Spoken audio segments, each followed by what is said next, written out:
Making a few changes to your Amazon product listing visuals can significantly increase your conversion rates. In this video, you will learn the whole process of creating a content strategy for your product listing and hear the pros and cons of using renderings, product photography, and stock images. Hello, Michael. I'm really happy to have you here on Orange Click channel today to talk about how the right content could possibly help Amazon sellers to improve their conversion rates. But before we go into that, could you first introduce yourself and also let us know what you do in Amazon space? Yeah, thank you, Zed. Thanks for the invitation and thanks for having me. So my name is Michael. I work for AMZ Boost. We are a Munich-based Amazon content agency focusing on basically all the visual assets you would need on Amazon, mainly product images, but also videos. And yeah, well, where we try to make a difference is also to support our customers finding the right content, because it's one thing, you know, that you have like a very impressive image which excites the customers to buy the product. But then again, it's also important to know what exactly you should be communicating in order to, get most out of your pictures and images on Amazon. And that's where we try to make a difference as an agency. Okay, it sounds really good because in the end, it doesn't matter if you have nice photos or visuals. It matters that you get the sales from the customers as well. So I know you prepared some slides for us to better walk us through the main points you have and you want to share with us. So go ahead, share your screen, and we're ready to see your presentation. I'm happy to. So the right content implemented perfectly. And that's what we're basically talking about today. First, we have a part where I talk about the right content, diving into first principles and the example premium A+ content. And then a second part, we will talk a little bit about how can we then bring all of that to life? How can we achieve the best implementation possible for the individual product and the individual challenge we have at stake. So let's start. So where to start? You know, okay, the right content implemented perfectly makes sense, but the first step with us is always to get the order right. And the right order from our point of view is to define what first, and then in the second step to define the how. So basically, first, you should think about what you want to communicate to your customers on Amazon, and then how to, basically how it should look like, you know, because we have lots of customers, especially last year, contacting us for premium A+ content, for example. There are lots of new modules, lots of new possibilities, and they really want to implement that one module.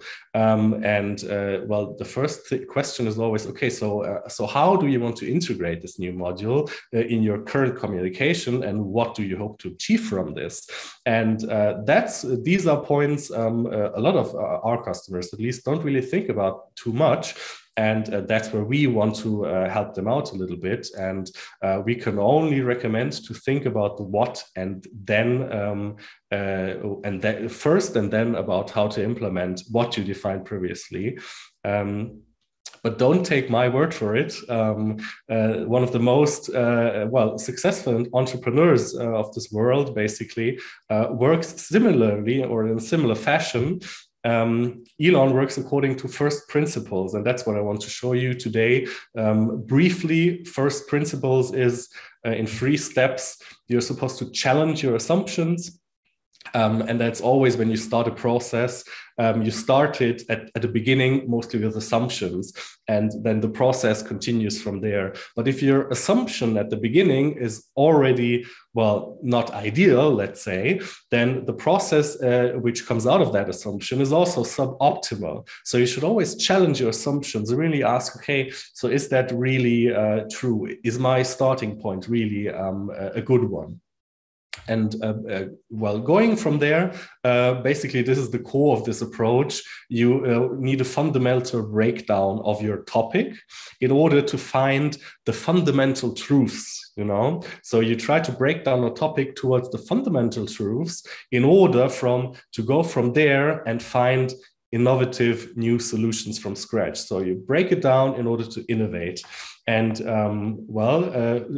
according to our opinion, that's a very convincing process, and you can adapt that to content on Amazon as well. And that's what we urge all our customers to adapt that kind of thinking. And what does that actually mean? You know, so we have a couple of examples here with Premium A+ content. That's an air fryer you can buy on the US marketplace. And on the left side, you see a new module, and I don't know whether you can see that, but on the product itself, there are some gray circles. And when you click on each of these circles, like a new kind of text pops up, like a text element, which, well, you can address some certain new feature, which probably is located in that area. So that's a new thing you could use.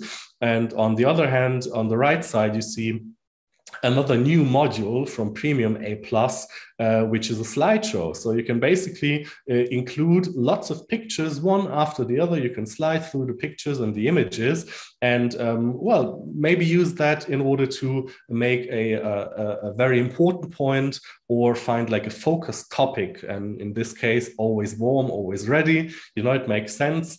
And so these are two examples of Premium A+ content modules, which were not available before the premium modules were launched. So if you ask Elon now, okay, what do you think about Premium A+? He would obviously say, challenge your assumptions. And some of your assumptions could be, I can increase my conversion rate with more content in that A+ area. But is that really the case? You know, if you challenge that, and if you start like breaking this topic down, then you would real quickly come to the point of asking yourself, okay, so why do my customers purchase in the first place? You know, what are the barriers to purchase, and what are the drivers? You know,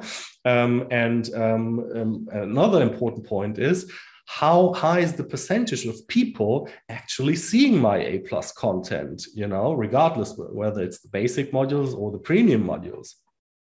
And because there's a quite high drop-off rate, depending on the product and the target group, obviously. But a lot of people check out the main image in the product gallery, and the product image gallery, and then maybe another 2 or 3 more images, and then they already buy the product. So a lot of people either have a drop-off rate before that, or it could be that they never even reach the A+ content. So you need to consider that fact when you think about, do I need more A+ content?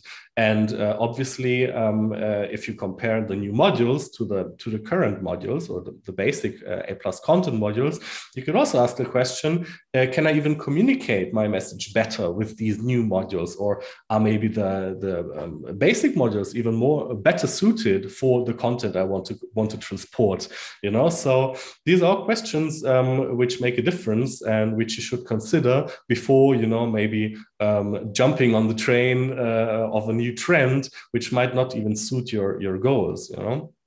And then a new solution could be that, oh yes, the new video module enables us to present a product in a way that was not possible previously. You know, maybe the product can only really be understood if it's in motion, you know, if something is in motion, and not with static product images. You know, that might be a possible solution, but it might also be a possible outcome that it doesn't even make sense to spend more money on expensive premium A+ modules, and the money is better spent on other areas of optimization. So that would be one topic, basically, where we use the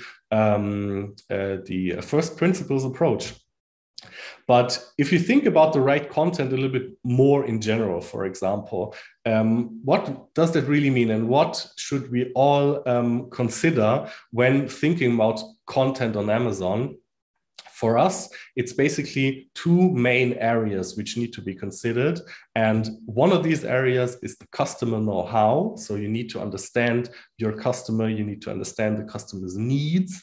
And on the other hand, it's shopper behavior, because it's one thing to understand what the customer needs and wants, and the other to understand what the process of shopping is. How does the customer look for information, and where does the customer look for information? And so how does the information need to be packaged in order to suit the shopping process best? So these are two different areas, but which are more or less equally important when you want to define the content. And so if we look into customer know-how a little bit more in detail, then obviously you need to have a target group, and the things you communicate to the target group, which we call conformity, should be relevant information and not irrelevant information, because the customer looks for specific things in order to satisfy their needs. And so the information you want to provide should be relevant to the highest degree.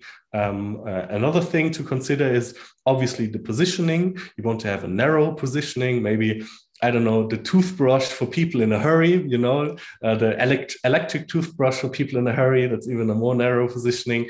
You cannot target everybody, because if you target everybody, you target nobody. So a positioning should be included in the content you write. And finally, obviously, you need to address your customers' pain points. Your customers click on your listing with a couple of questions in mind, a couple of needs which need to be satisfied. And so you need to address them as quickly as possible. So that's basically all of this customer know-how part of the content.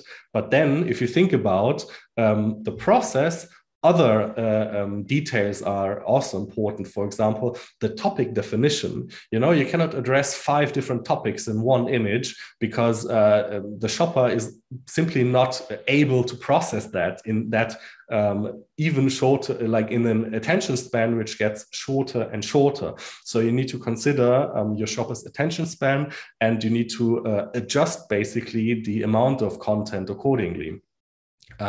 Then the right order of the content is also important, So what do you show the shopper first and what second? I mentioned drop-off rates earlier, So some people only check out the first 2 images, and then they already want to buy or not. So if you know that, you can adjust content accordingly.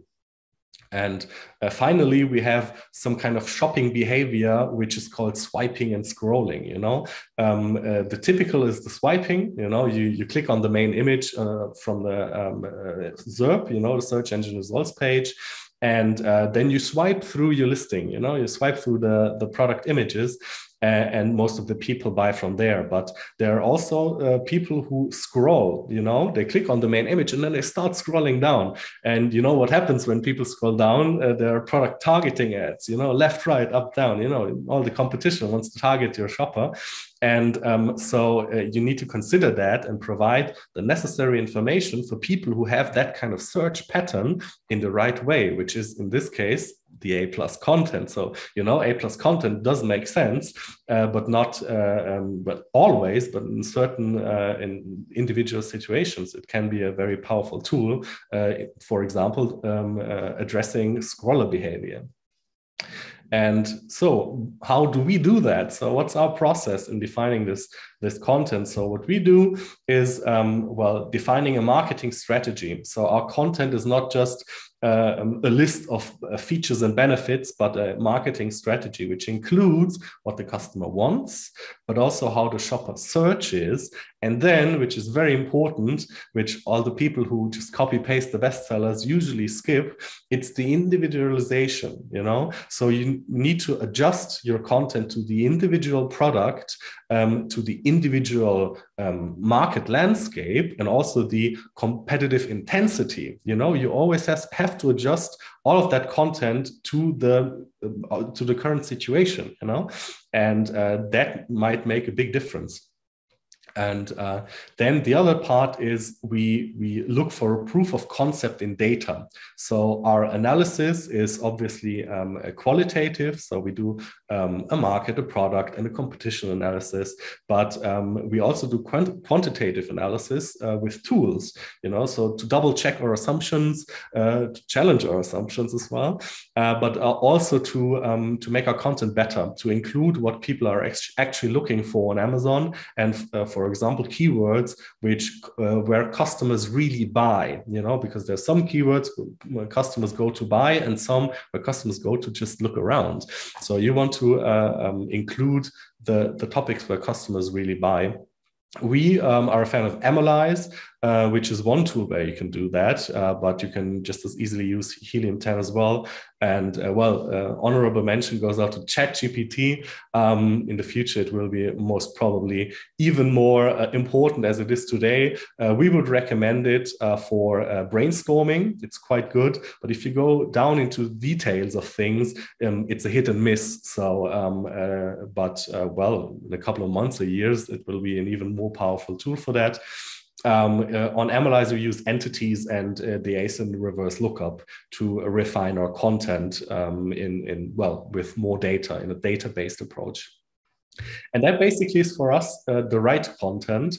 So we basically don't just shoot some images and then think about some benefits we want to include in these images, but really tackle the problem from different angles and try to make the most of our content.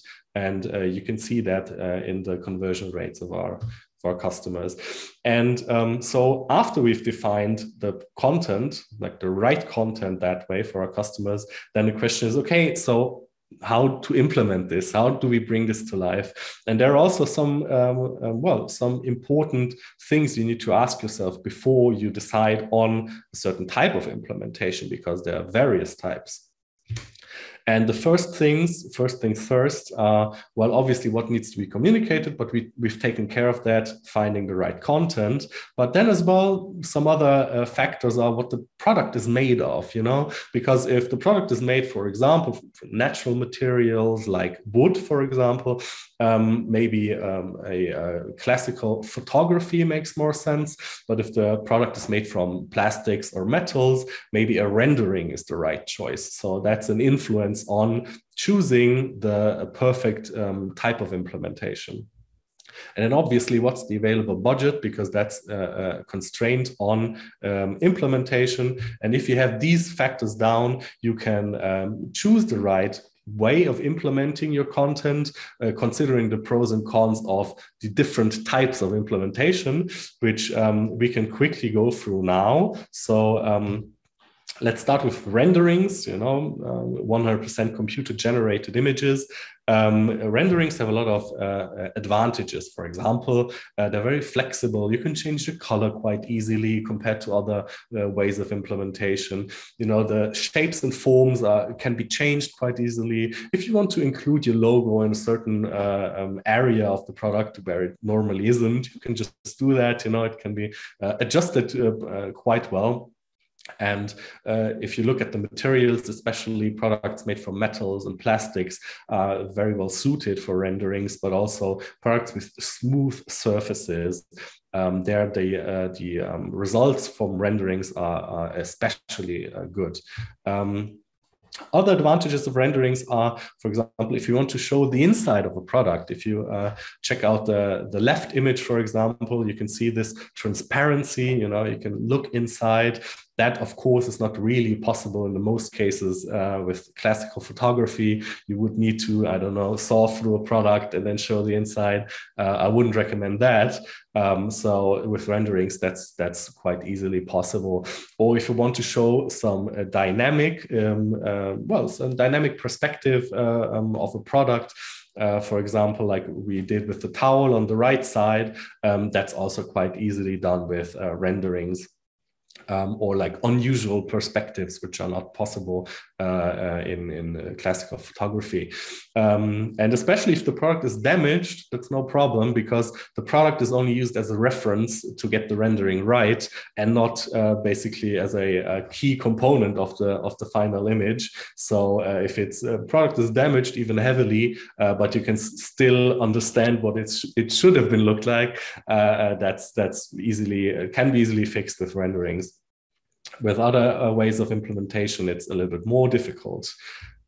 So sounds like a good deal. Why not render everything? Well, there are some disadvantages as well. Let's check out this example. It's a smartwatch from Huawei, the Chinese manufacturer. And on the left side, you see the advertising, the rendering.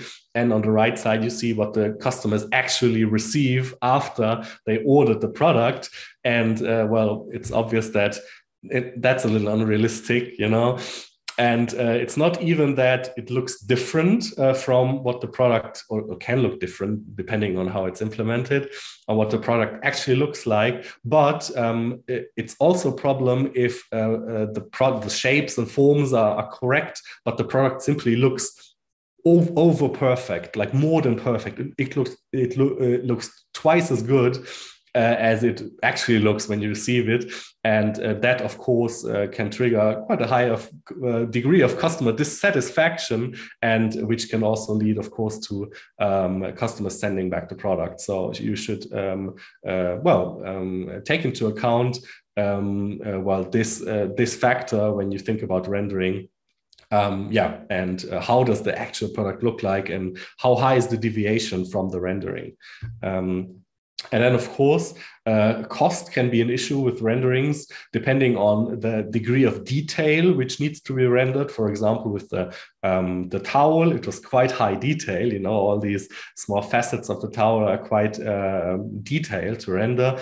And depending on, the degree of individualization as well, it can increase the costs quite significantly. So it's always a question, okay, for what makes sense for the individual product and what you want to achieve with it, what's your goal. And then renderings can make sense, and sometimes it might be better to choose another type of implementation, for example, classical photography. And that is especially recommended if you're dealing with natural materials, natural surfaces, because if you, for example, check out the image on the left, so something like that cannot really be rendered well. It would look artificial. It would look fake if you would render a product like that. And so that's the best result can be achieved with classical photography there. But also sometimes you might use decoration or food styling in order to make the images even better. If you want to sell something and appetite appeal makes a difference, it might be a good idea to use an actual pizza like we did on the right side to try to transport that message. Other advantages of classical photography are that you can use models quite well, So if you work with models, obviously you can get even more authentic images, even more emotional images. And you will receive images which are unique, which cannot be copied as easily as, for example, with stock images, which everybody can use. So these are examples of, for example, working with models. But also sometimes you can only really understand a product or the usage of a product if you show it in action, and that can, for example, be depicted with models quite well. And not to forget, a lot of people think that models are quite expensive. It always depends, If you, for example, have one shooting day and you shoot several products the same day, it's quite a good value for money as well. So, our customers are always quite surprised when they know, when they get to know how much that actual costs and how much difference would be, for example, compared to renderings. Yeah. So, but what are disadvantages? Obviously, it's almost a little bit mirroring the advantages of renderings. If well, there are quite significant product damages stemming from transport, for example, so that might have an impact on the final image quality, you know, so because you can fix quite a lot but not everything, and the best quality image with classical photography is always when you use like an impeccable well, product sample as well. So that should be taken into account. Another point is, for example, when you're planning a shooting, you are much less flexible than as compared to rendering, because after the shooting is done, the shooting is done. So not everything cannot be changed after that. So because of that, well, a quite detailed pre-alignment is necessary to get all the facts down, all the points which need to be implemented down. Worst case would be a second shooting, which we gladly never had until now, but it needs to, it needs to be considered that at a certain point, only until a certain point, things can be changed, and then there's the shooting, and then that's it, you know. So these are disadvantages. Other ways of implementing content for Amazon would be using stock images, and advantages here, as you can see, are, for example, on the left side, that's a stock image, and on the right side is what we made out of that stock image. In this case, we just needed a couple of authentic backgrounds for a sports product during the pandemic. So, you know, a lot of people were doing, well, couldn't go to the gym, so they tried to do some sports at home. And so we needed a couple of authentic living room backgrounds. And well, that can be implemented quite well with stock images. You basically simply don't need to go to that location in order to get an image like that. In this case, we had a couple of model photos taken in studio, which we then integrated into the left stock image. And I think well, the result is quite good. So if you wouldn't see them next to each other, you might not even be aware of the fake here.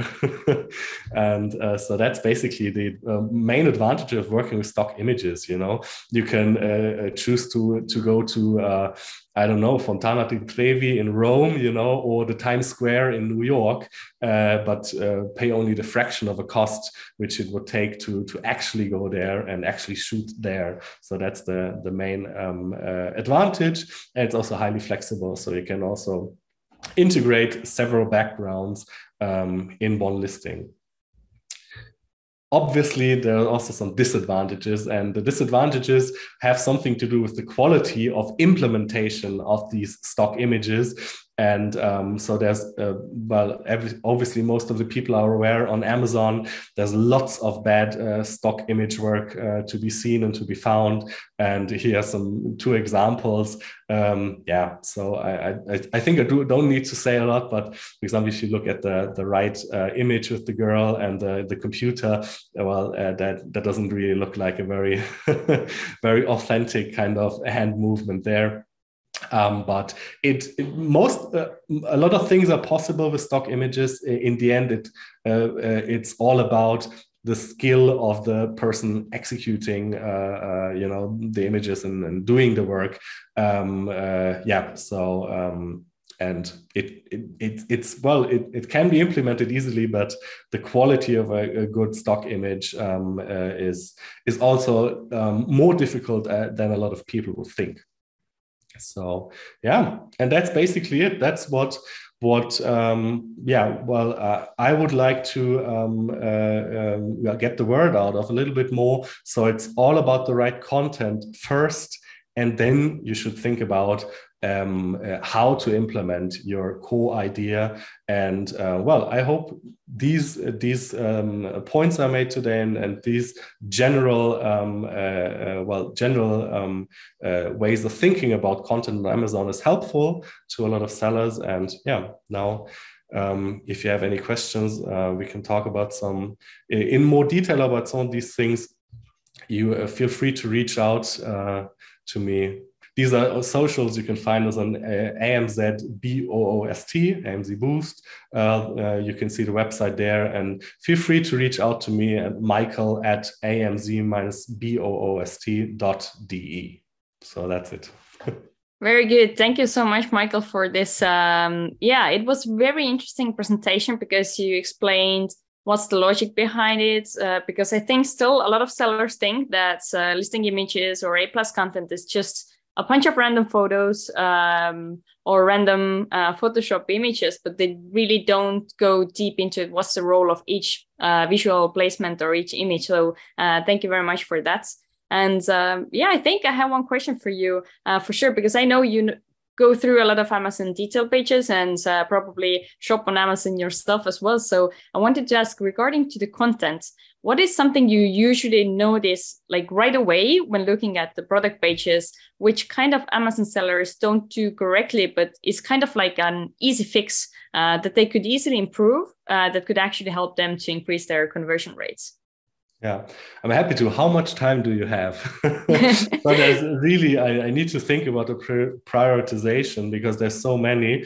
If we think about A+ content, for example, so what I see a lot of times is that people address one topic, which is a lot of times quite an interesting and important topic about the product, only in the A+ content. And thinking about drop-off rates, a lot of people don't even check out that A+ content. So you should never only have a topic in the A+ content and not in the image gallery.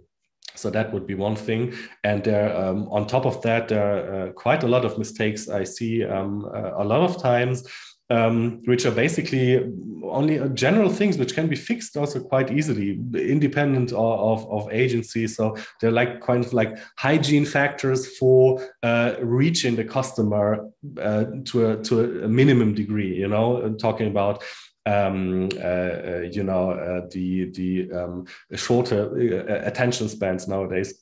And that would be, for example, please increase your font size. You know, the text is too small. Text is too small. Too many topics are mixed into one image at once. So it's crazy, basically a topic overload.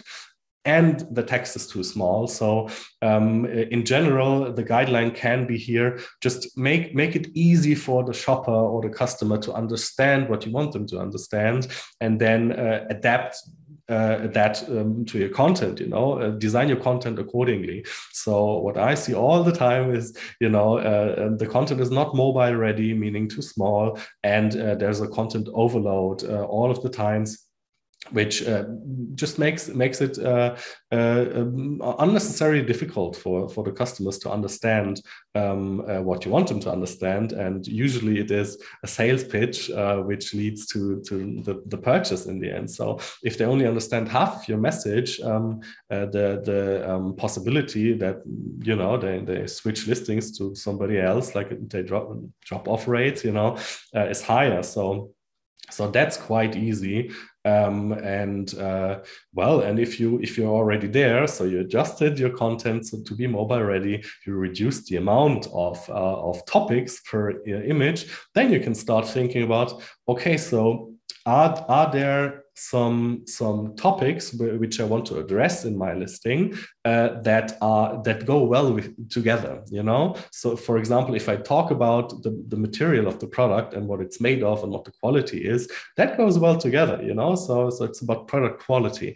And if I talk about how and how many different occasions you can use this product, you can use it outdoors, at home, and in space, you know. So that's one topic. So you can group these together. So there's certain bits and pieces of content which go well together with each other, you know, go well together, and some which don't. So you need to sort them accordingly, and then start prioritizing, you know.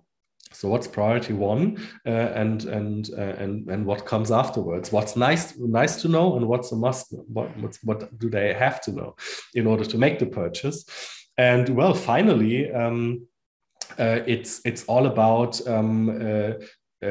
well, selecting the right content. Basically, that's what I wanted to address today most of all. So it's all about understanding who you want to target, and then do it the right way, so they actually are able to consume your content. You know, so it's about addressing the right thing and in the right way for the customers to understand what you want them to understand. Well, these points came out really quickly from you. So any sellers watching us, definitely like the video if you enjoyed what Michael said. And also, if you would like to have another video with him, then you can leave a comment and say so, because I think you have lots of more to share about the content Amazon sellers need to work with in order to have sales on the marketplace as well. So thanks again for sharing everything you know.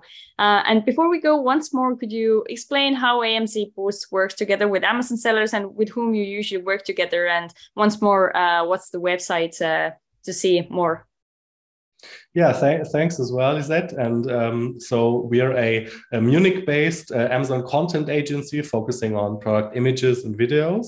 And how we usually work is we collaborate with customers from each size, people who are just starting out on Amazon, or also bigger companies who want to improve their Amazon setup. And what we do is we try to find the right approach with our customers to target the right target group, the right content. This is where we try to make a difference and give a lot of advice and recommendations to help our customers to really wrap their head around of what really makes sense on Amazon content-wise, and also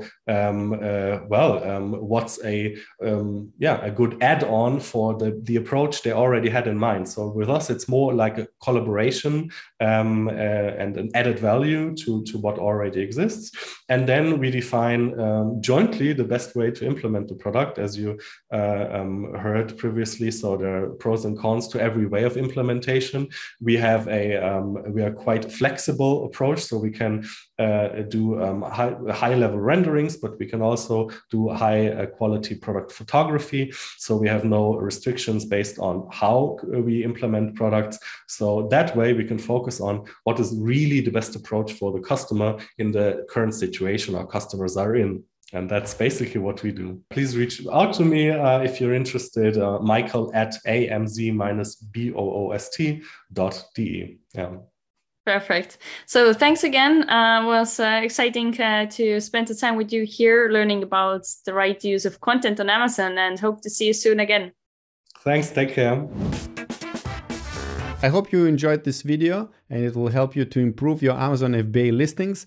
If you really enjoyed it, don't forget to click like button and subscribe to our channel for more content like this.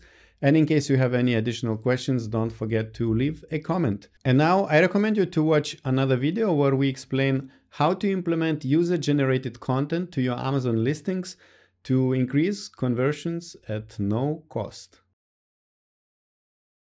Check this out.